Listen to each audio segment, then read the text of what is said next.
Welcome to all students to my channel physics junction अभी। बच्चों, students, my dear students, जैसा कि हमने इनर्शिया के बारे में डिस्कशन किया, आज बच्चों हम न्यूटन्स लॉज ऑफ मोशन के बारे में डिस्कस करने वाले हैं। बच्चों न्यूटन्स लॉज ऑफ मोशन कैसे जनरेट हुए इनकी बात भी मैं करूँगा। देखिए, गैलीलियो ने सिर्फ इनर्शिया के बारे में बता दिया और इस थ्योरी को यहीं तक रोक दिया। उसके बाद न्यूटन आए और न्यूटन ने इस इनर्शिया के स्टडी को और ज़्यादा आगे बढ़ाया और उनको कुछ फैक्ट्स मिले जिनके आधार पर उन्होंने 3 लॉ अनाउंस किए and they are known as Newton's laws of motion. उन्होंने कहा if any body is subjected to any force, if any body is subjected to any external force, then 3 laws of motion works automatically, and they are known as Newton's laws of motion. and उनके name क्या है बच्चों? First law of motion, दूसरा बच्चों second law of motion, and third is third law of motion. बच्चों, first law of motion को कहते हैं लॉ ऑफ इनर्शिया एंड इसका दूसरा भी नाम होता है लॉ ऑफ गैलीलियो, क्योंकि इनर्शिया के बारे में गैलीलियो ने बताया था इसलिए को हम लॉ ऑफ गैलीलियो कह सकते हैं। सेकेंड लॉ ऑफ मोशन को कहते हैं लॉ ऑफ मोमेंटम एंड इसको कहते हैं एक्शन रिएक्शन लॉ। तो ये जो 3 लॉ ऑफ मोशन है, first law of motion, second law of motion and third law of motion. बच्चों, आज हम फर्स्ट लॉ ऑफ मोशन का डिटेल डिस्कशन करेंगे, फिर हम नेक्स्ट वीडियो में सेकेंड लॉ ऑफ मोशन का, फिर नेक्स्ट वीडियो में थर्ड लॉ ऑफ मोशन का विद एग्जाम्पल डिटेल्ड डिस्कशन करने वाले हैं। ठीक है बच्चों, तो उम्मीद करते हैं सभी को ये बातें समझ में आ रही होंगी। वीडियो मेरा शेयर करिए, बिना स्किप किए देखिए सब्सक्राइबर बढ़ाइए और गैदरिंग को बढ़ाइए ताकि मेरा चैनल और ज़्यादा डेवलप करे। सभी से मैं एक सहयोग मांग रहा हूँ। बच्चों, अगर फर्स्ट लॉ ऑफ मोशन की बात करें तो जैसे कि कहा गया लॉ ऑफ इनर्शिया, जनरली यहाँ पे इनर्शिया वाली कंडीशन लागू होती है। कैसे कि न्यूटन ने प्रपोज किया, न्यूटन ने कहा if any body is in rest position, अगर कोई बॉडी रेस्ट में है, it will remain in rest, यानी ये रेस्ट में रहेगी।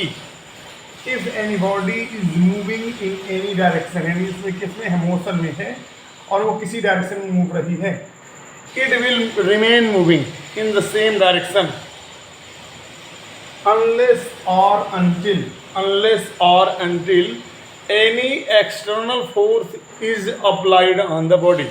कहने का यही मतलब है कि अगर कोई बॉडी रेस्ट में है तो रेस्ट में रहेगी, अगर कोई बॉडी किसी वेलोसिटी से किसी डायरेक्शन में मूव कर रही है तो उसी डायरेक्शन में उसी वेलोसिटी के मैग्नीट्यूड से मूव करती रहेगी।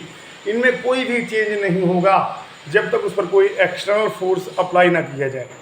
कहने का मतलब क्या है कि रेस्ट पोजीशन में अगर हमें चेंज करना है तो हमें उस पर फोर्स अप्लाई करना पड़ेगा, अगर हमें वेलोसिटी के मैग्नीट्यूड में चेंज करना है तो हमें फोर्स अप्लाई करना पड़ेगा, अगर हमें डायरेक्शन ऑफ मोशन को चेंज करना है तो हमें फोर्स अप्लाई करना पड़ेगा। बिना फोर्स के अप्लाई हुई ये सब चीज़ें चेंज नहीं होने वाली।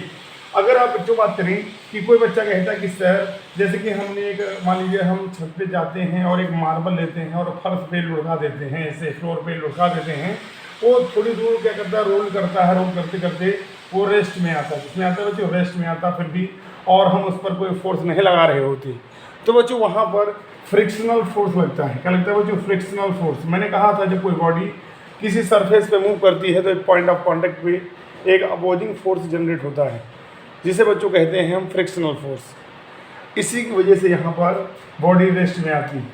तो यहाँ पर जो फ्रिक्शनल फोर्स है भले ही आप नहीं लगा रहे लेकिन उस सरफेस के कॉन्टैक्ट की वजह से जनरेट होता है और बॉडी रेस्ट में आती है। सो यहाँ पर फोर्स लग रहा है, यहाँ पर एक्सटर्नल फोर्स लग रहा है, इसी की वजह से ऐसा होता है।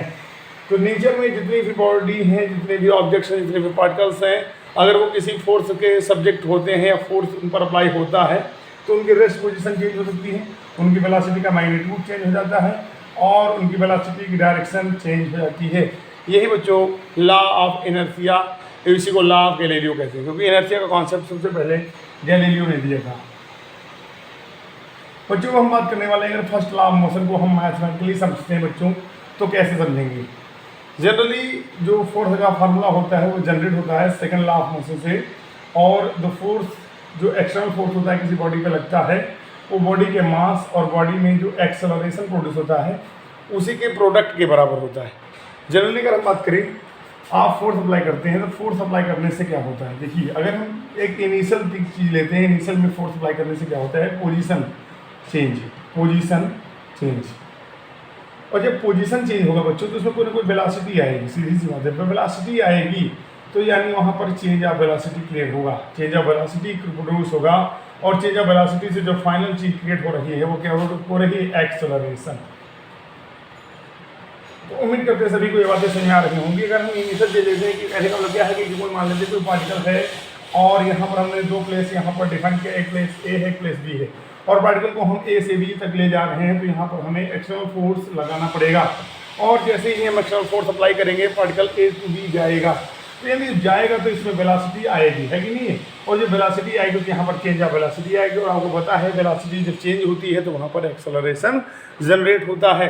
तो हम कह सकते हैं कि जी रिजल्टेंट वैल्यू यानी कि रिजल्टेंट जो कॉज है फोर्स का वो क्या है, एक्सेलरेशन। क्लियर हुई बात। यानी एक्सेलरेशन को जनरेट करने वाला जो फैक्टर होता है बच्चों फोर्स होता है। तो किसी बॉडी पर कोई एक्सटर्नल फोर्स जो वर्क करता है उसकी जो वैल्यू होती है वो उस बॉडी के मास और एक्सेलरेशन के प्रोडक्ट के बराबर होती है।